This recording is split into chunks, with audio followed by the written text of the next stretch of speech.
Kita lanjutkan lagi. Syarat untuk bertauhid yang baik dan benar ada 3. Pertama, kita harus mengenal Allah. Kedua, kita harus mengenal Islam. Yang ketiga, kita harus mengenal Rasulullah. Ciri-ciri orang yang mengenal Allah: pertama, takut kepada Allah. Kedua, menjaga gerak-gerik hatinya sehingga pelan-pelan pikiran dan perbuatannya selalu apa yang disukai, yang diridhai oleh Allah. Yang ketiga adalah selalu ingat kepada Allah. Yang keempat, tidak tertipu dengan harta. Sekarang yang kelima.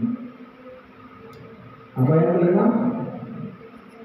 Dapat merasakan manisnya iman. Yang kelima, dapat merasakan manisnya iman. Dari Al-Abbas bin Abdul Muthalib, Zaqaqa mal iman, telah merasakan lezatnya iman.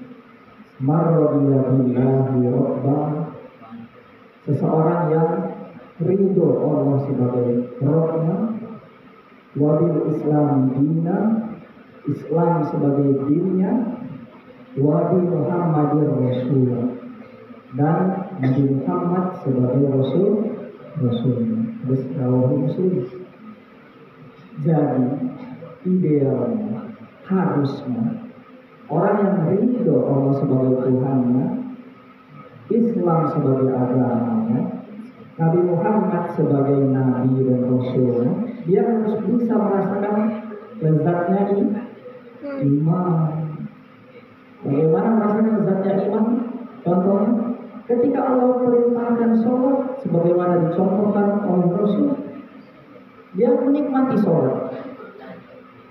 Ya, ketika diperintahkan oleh Allah, taatlah kepada orang tua, berbuat baik, berperilaku yang baik kepada orang tua sebagaimana dicontohkan oleh Rasulullah dan diajarkan, maka dia menikmati berbuat baik kepada orang tua. Nah, itu contohnya menikmati iman. Disuruh puasa sahur Senin Kamis, itu perintah Rasul, contoh Rasulullah. Harusnya menikmati, itu baru benar.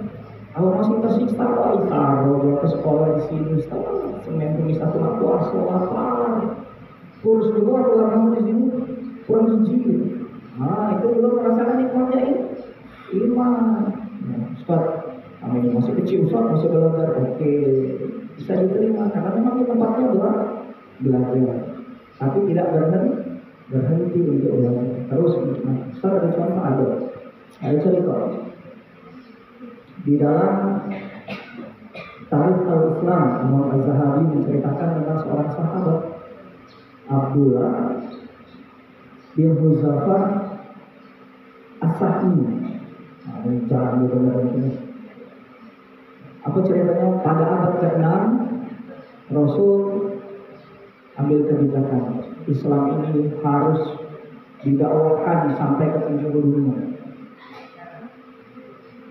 Aku akan mengirimkan surat kepada raja-raja yang ada di dunia, raja-raja ajam, non-Arab maksudnya.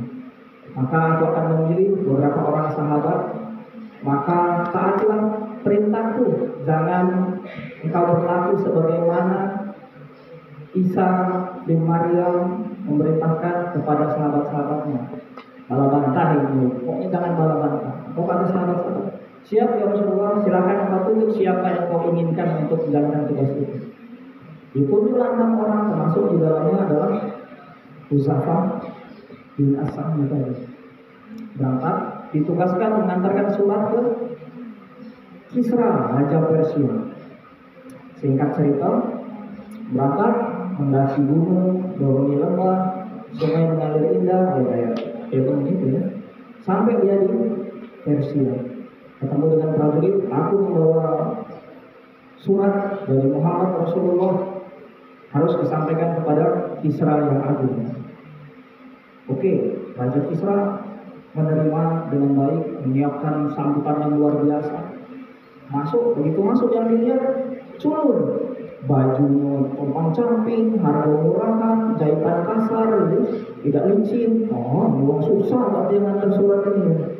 Ya sudah, akhirnya nyuruh prajurit untuk ngambil surat. Tidak, aku tidak mau menyerahkan ke orang lain. Aku diperintah menyerahkan surat ini langsung kepada Kisra Persia. Baik, silakan dia maju. Kasih langsung surat ini. Panggil penerjemah, suruh baca surat. Begitu dibaca, dengan nama Allah yang Maha Pengasih lagi Maha Penyayang. Bersama ini Muhammad Rasulullah. Salam dan selamat kepada semua orang yang menerima petunjuk dari Allah. Oh, baru sampai di situ marah Raja Kisra.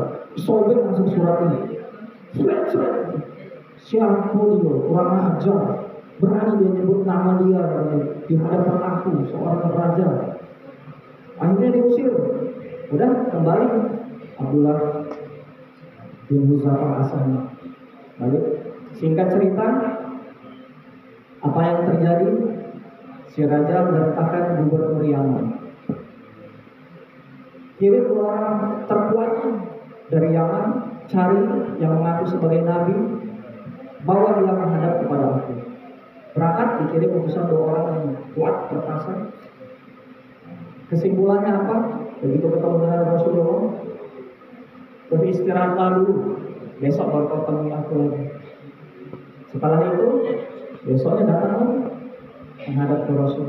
Apa kata Rasul? Bagaimana kata kamu sudah siap menghadap Kisra Persia? Apa kata Rasul? Setelah malam ini engkau tidak akan lagi berjumpa dengan Kisra Persia.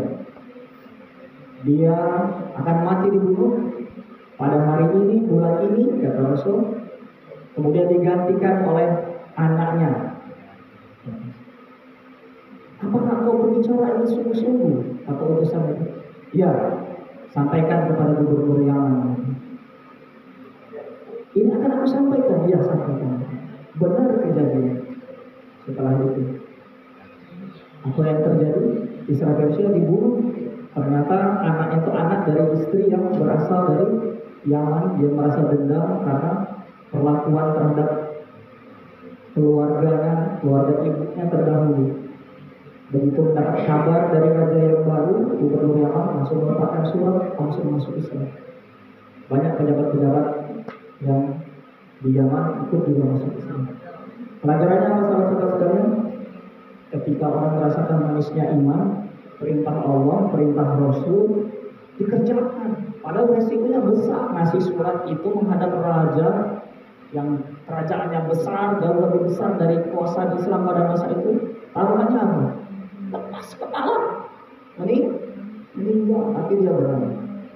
Itu baru satu kehebatan Huzaifah bin As-Sahmi. Abad ke-19 di masa pemerintahan Umar, sama perintahnya. Kita harus mendakwahkan Islam sampai ke penjuru negeri. Dipilih pemuda-pemuda terbaik, muslim-muslim terbaik, termasuklah dia Abdullah bin Huzaifah As-Sahmi. Dikirim ke mana? Romawi Timur.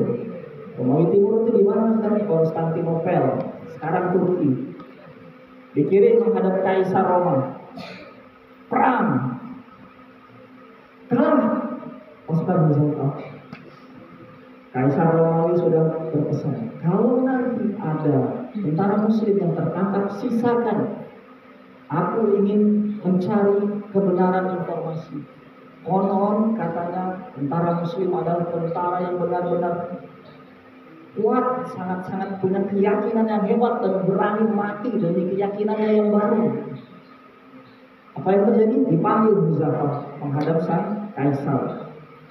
Ditawari oleh kaisar, wahai pemuda, sudah nggak muda lagi, udah punya istri ya. Wahai engkau, aku tawarkan kepada engkau untuk pindah pada agama Nasrani, itu agama kaisar. Maka aku akan berikan kedudukan yang layak dan tinggi untuk engkau. Apa jawaban Huzaifah? Walaupun aku punya 1000 nyawa, akan aku pertaruhkan demi mempertahankan apa yang aku yakini saat ini. Wih, saru berarti. Diiming lagi oleh kaisar, sepertinya engkau orang yang pemberani, gagah berani. Aku butuh orang seperti engkau. Jika engkau mau bergabung bersama aku, maka aku akan berbagi kekuasaan dengan engkau. Kita akan menjadi penguasa yang hebat, menguasai penjuru dunia ini. Apa jawaban Yosafat? Walaupun seluruh apa yang kau miliki dan segala apa yang dimiliki oleh orang-orang Arab diberikan kepada aku, maka aku tidak akan bergeming meninggalkan agama Muhammad ini sekejap pun. Tawarin kedudukan, tawarin kekuasaan, bagi kekuasaan, tidak laku. Urut yang ketiga, kalau begitu aku akan membunuhmu. Aku jawab siapa? Lakukan apa yang engkau ingin lakukan. Dia langsung disalib, diikat, disalib, kemudian diperintahkan oleh kaisar panah ke dekat tangannya, zup dipanah. Santuy dia masih panah ke arah kakinya, zup dipanah, masih santuy dia. Oh, lawan kau ya, kaisar. Apa yang dilakukan kaisar? Ambil bejana besar, letakkan di tempat yang tinggi, dimasukkan minyak, dibakar. Apa yang terjadi? Minyak dibakar dalam bejana, mendidih, bergolak. Panggil tawanan 2 orang lagi, tawanan muslim. 1 orang dimasukkan, artinya digoreng. Tulangnya memutih, dagingnya habis. Pada saat Yosafat akan dibawa, terlihat oleh prajurit, dia menangis. Lapor langsung ke raja. Kaisar laporan, itu tahanan kita menangis. Oke, bagus. Hentikan, aku akan menemuinya lagi. Ditemuin lagi, ditanya lagi Yosafat, apa yang membuat engkau menangis? Apa engkau menyesal? Apakah engkau akan menerima tawaranku yang sebelum-sebelumnya? Apa jawab Yosafat? Aku menangis karena aku berharap andai saja nyawaku ada sebanyak jumlah rambut yang ada di kepalaku, maka akan aku berikan semua nyawaku, sehingga aku benar-benar merasakan bahwa ini adalah perjuangan karena Allah. Stres Pak Kaisar, tidak musuh, dibisikin aja, sudah cair ini, kau cium kepala aku ya, aja kamu bebaskan gitu. Aku jawab Yosafat beserta prajurit-prajurit muslim yang lain. Iya. Diciumnya. Atau Yosafat, tak apa-apa penyium orang kafir ini kan. Dia bebaskan aku dan muslim yang lain dibebaskan, gak boleh. Diciumnya kening Raja Kaisar itu, Romawi Timur, kemudian dia dibebaskan. Kembali menghadap Umar bin Khattab. Apa kata Umar bin Khattab? Dia sangat bahagia.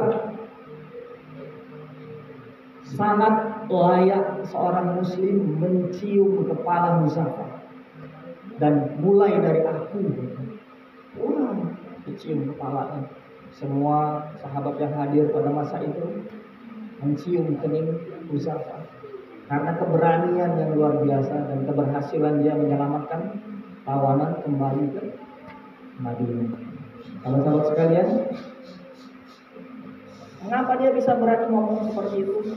Berani mati, berani balas bantah, dikasih lemak dada demi mempertahankan agama, karena dia merasakan lezatnya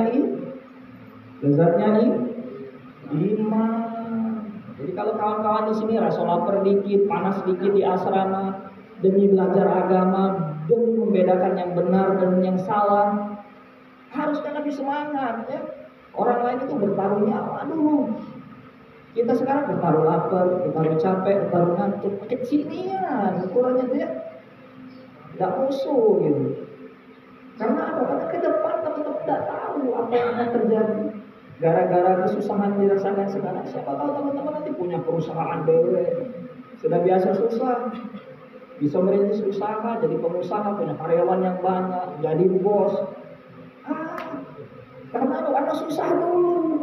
Dan tidak ada orang yang ujuk-ujuk langsung senang. Itulah sahabat sekalian. Jadi selamat menikmati kesusahan yang ada di pondok. Karena hakikatnya itu adalah cara kita menikmati lezatnya iman. Ilal stabil itu. Assalamualaikum warahmatullahi wabarakatuh. Waalaikumsalam warahmatullahi wabarakatuh. Sholat sunat ba'diyah capek juga.